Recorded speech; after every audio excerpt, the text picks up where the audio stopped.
All right, welcome back and welcome to the conclusion of our series, The Storyteller. Now, the content this week's going to be a little bit different than we had planned, but I'm going to get more into that at the end of this video. Right now, I want to jump right into it. And if you watched the video earlier today, you know that we're going to be talking about the familiar yet not always easy topic of forgiveness. So, to set the context, you may want to turn to Matthew 18. We're going to be camped out in Matthew 18 today, and if you don't, again, I'm going to read it for you here during the video. But to set the context of where we are in Matthew 18, here's what's happening. Peter, one of Jesus' 12 disciples, who is particularly close to Jesus, he has a question that he puts towards Jesus that's going to help frame the rest of our discussion today. Lord, how many times shall I forgive my brother or sister who sins against me? Up to 7 times? Now, here's a very familiar passage, Matthew 18, verse 21. You've probably heard it before. And here's the deal. Peter was aware that forgiveness is difficult, which is why he was asking just how much is required of him. It's like when your PE teacher tells you to go run. And you're like, yeah, but how far? How long? Because if you're like me, you're only running if someone's chasing you. All right, I want to know exactly how far so I don't run any more than I should.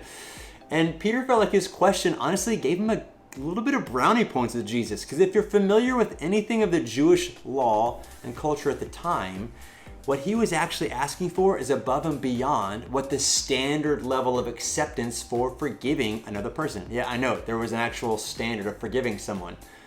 But when Peter asks this, he's going beyond that threshold. So you can honestly imagine Peter's surprise that even when he adds to the number, Jesus responds by saying this, I tell you, not 7 times, but 77 times. You may even have a translation that says 7 times 70 times, right?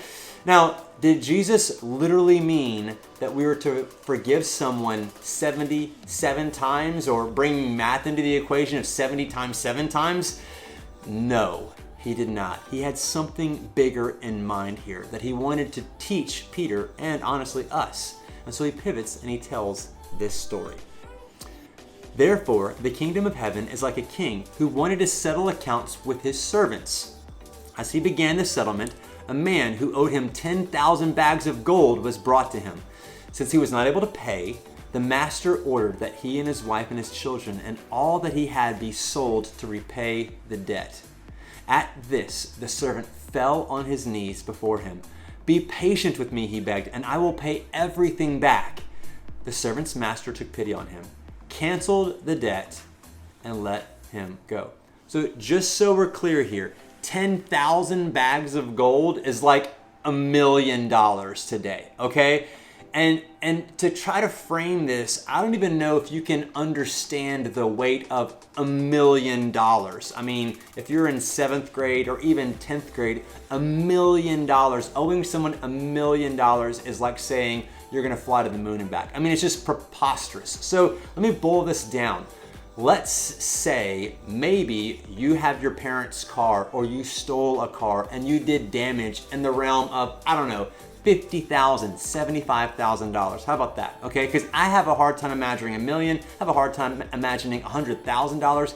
Let's say you, 6th grader, 10th grader, do damage to the tune of $50,000, $75,000. That's easily done with a wreck or damage to somebody's property.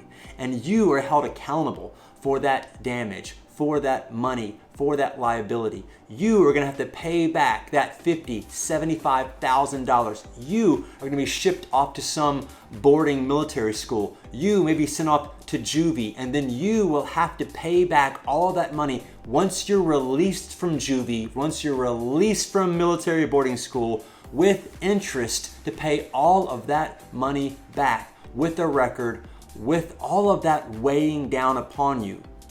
Are you feeling the severity of that? And then what if, like that, it was erased? The debt that you owed, the time that you should serve, was all wiped clean with no amount of repayment plan or any of that. It was just forgiven. You would think if that were to happen to you or to this man, that you have an incredibly impactful life, change of perspective, and the rest of your life would have a new direction to it. Correct? That's not how the story continues, though. Jesus says, "But when the servants went out, he found one of his fellow servants who owed him 100 silver coins."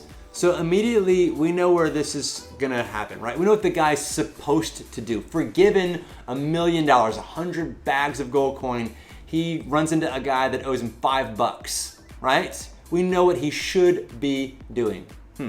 Well, he grabbed him and began to choke him. "Pay back what you owe me," he demanded. His fellow servant fell to his knees and begged him, "Be patient with me and I will pay it back." But he refused. And instead, he went off and had the man thrown into prison until he could pay the debt. Obviously, we thought this story was going to go in a different direction. But again, I'm telling you, just because we understand what should happen with forgiveness doesn't always make it easy for us. It's so much easier said than done, even when we've experienced it ourselves. But Jesus didn't let us off the hook because it's difficult. Check out his point as he closes the story. When the other servants saw what had happened, they were outraged and went and told their master everything that had happened. Then the master called the servant in. "You wicked servant," he said. "I canceled all the debt of yours because you begged me. Shouldn't you have had mercy on your fellow servant just as I had on you?" Clearly. Here's the deal. In his anger, his master handed him over to the jailers to be tortured until he should pay back all he owed.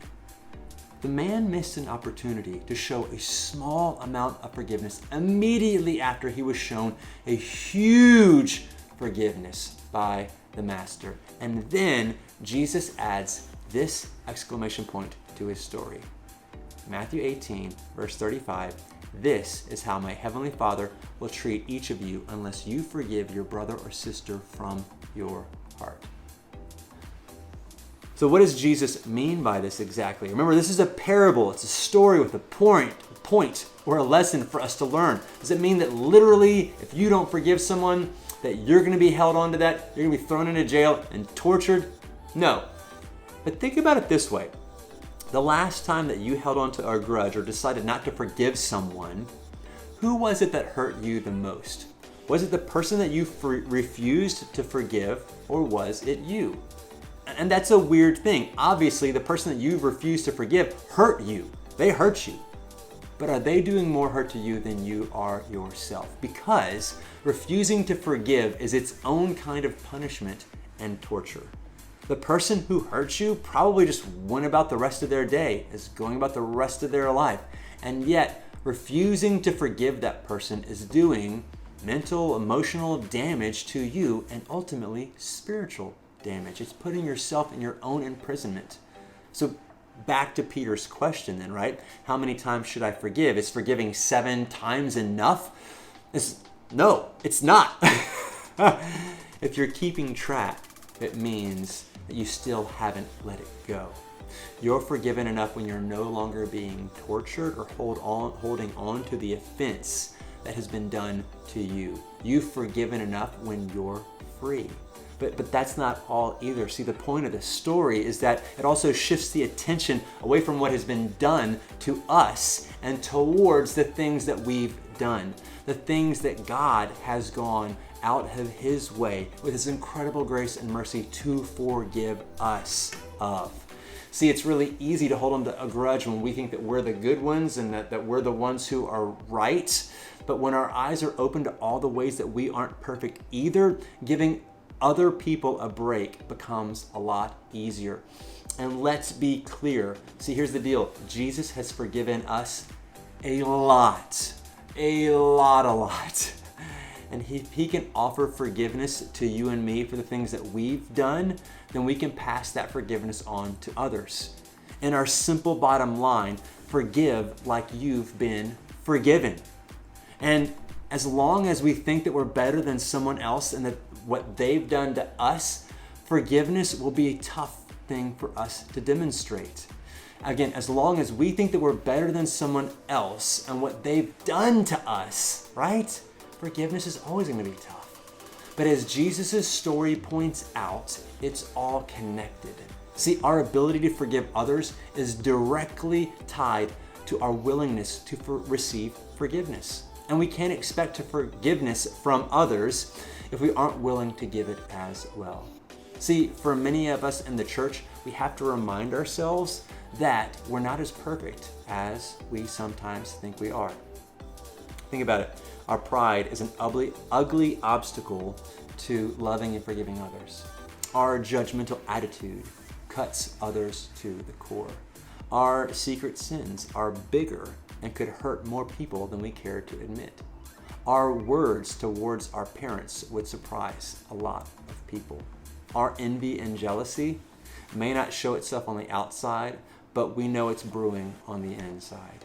We have a pile of sin that Jesus willingly forgives over and over. And I don't say that to you to weigh you down and to bog you down by the weight of your sin, but instead to empower you to pass it along and to recognize the depth and the breadth of God's love and forgiveness for you. Jesus has led the way in demonstrating the power of forgiveness, and we get to follow his lead. See, freedom is found when you can forgive others and when you can receive it. And here's what you need to know. You've been forgiven by God a lot. And now it's your turn to pass it along.